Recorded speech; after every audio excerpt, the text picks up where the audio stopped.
Welcome back. Currently in the garden today.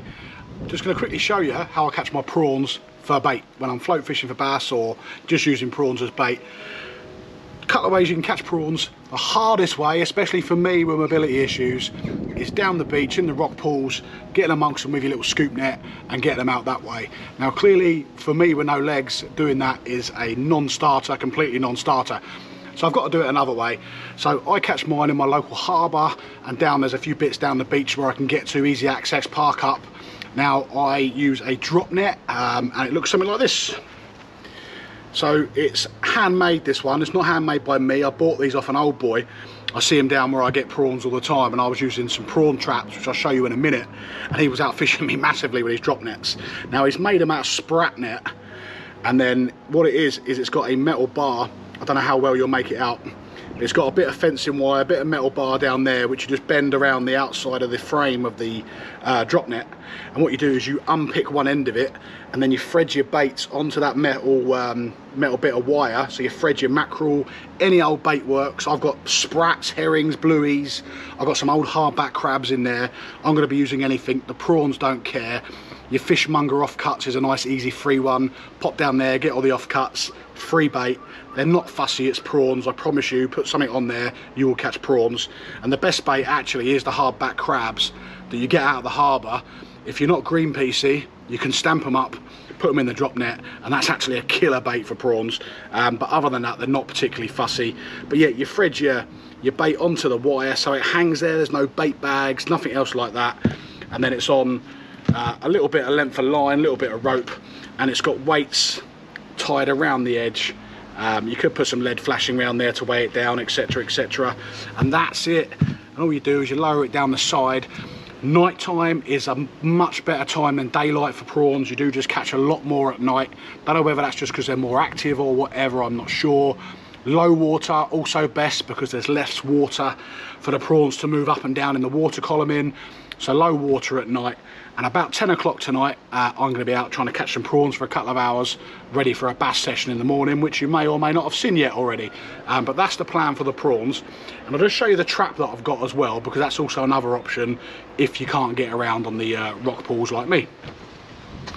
Right, so this is the prawn trap that I've got.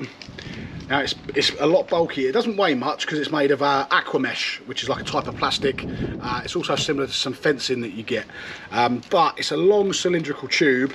You've got a little bit in the center here, which you open out and you stuff your bait into the center of the pot, like a little, it's basically like a little funnel.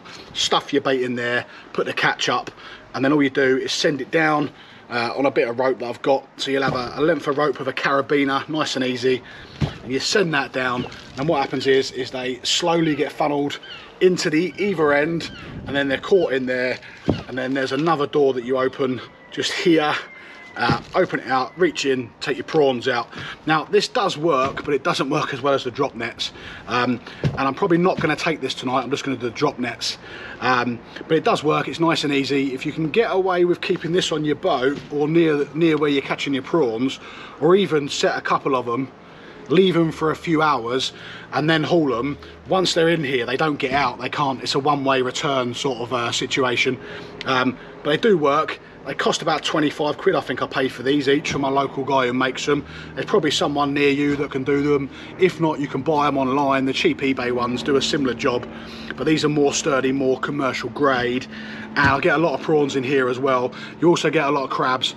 Downside to this is if that hole clogs up in there, so you get a bit of seaweed or a bit of mud, or you get a big crab get stuck in there, which does happen sometimes, they're not fishing. Whereas the drop nets, because they lay flat on the bottom, it's easier for the prawns to get in, the crabs get in as well, and the occasional little fish. But then all you do is, when it comes to hauling those drop nets, nice quick pace to get it out the water. Once it's out, the prawns can't go anywhere, can't jump, can't swim. But yeah, this is another option. But both of these ways beat crawling over rock pools and down in slippery areas and putting yourself in danger every day of the week. And there's a lot of areas around my way where the drop nets and these traps actually work a treat. So no scoop nets, no rock pool in. Hopefully we can get some prawns, and you're going to see that in a minute if I do. First thing we've got to do is collect some fresh seawater, just a bucket, a bit of rope attached on with a carabiner here. Obviously the prawns need something to swim in and survive. A cheap aerator pump from Simpson Marine. You can get them online, Amazon, eBay or other local tackle shops. And this just puts fresh air into that seawater and means your prawns survive overnight. This is the bar on the drop net. As you can see, easily to thread your bait on there and it keeps it nice and secure. Like I said, any bait works for these, doesn't matter. And then while you're waiting, as I did here, take the opportunity to do a quick litter sweep. Unfortunately, this area is quite popular in the daytime with tourists, pub goers and just people walking down from the beach, and not everyone has the same duty of care, and there's quite a lot of litter, as you can see there, discarded around the place. So I took the opportunity just to pick that up and clear it and then put it in the bin, which is right here at this venue. So yeah, do your bit where you can, pick up 5 as they say.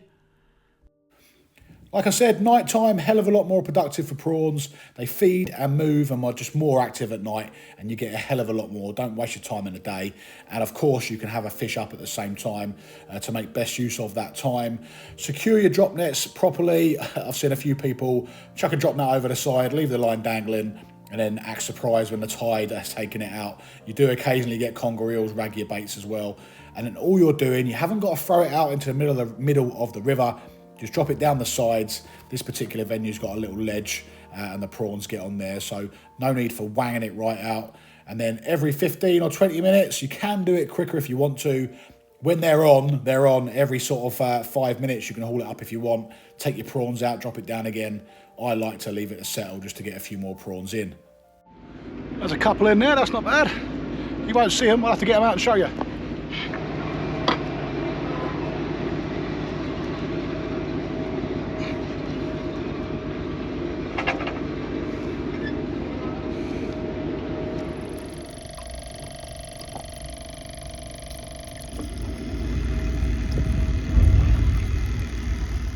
Well, we're back home now. It was too noisy out there at the harbour tonight. There was a scrapyard boat. We've got a scrapyard, like a dock, full of scrap. Boats come in every now and then, load up. It was working tonight, so it was too noisy to talk as I was going. But a couple of hours down there, using the drop nets. Tide wasn't ideal. The best time to catch them is the hour before low water, the slack, and then the hour after. But I caught it an hour down after high, and I was working it down, so not the best tide, but we got some absolutely cracking prawns. Got quite a few smalls as well, but we have got, I'll try and find a couple of big ones for you. Trouble is I've got water, but yeah, we've got a load of good prawns for tomorrow, and that's good. So they go on a float tomorrow, float and some sort of leisure setup I expect, but we've got a lot of prawns in there. The smaller ones I just bunch up. I mean, they're not massive, but look at that. That ain't too bad. We'll take them. They're good, perfect size for the float. The smaller ones will double up. But that is an easier way of catching prawns as opposed to traipsing over rock pools and all the rest of it, drag nets, etc. If you've got mobility issues or you just want a couple of hours, because you can fish at the same time you're doing this as well, don't forget. I could have easily had some conger rods out or a couple of rods out in the middle of the river. But for me, it's just about bait tonight. And I'm going to try and turn these into a bass. Thanks for watching. I hope you found that useful. If you did, do give us a like and a little comment, okay? And I will see you all again soon.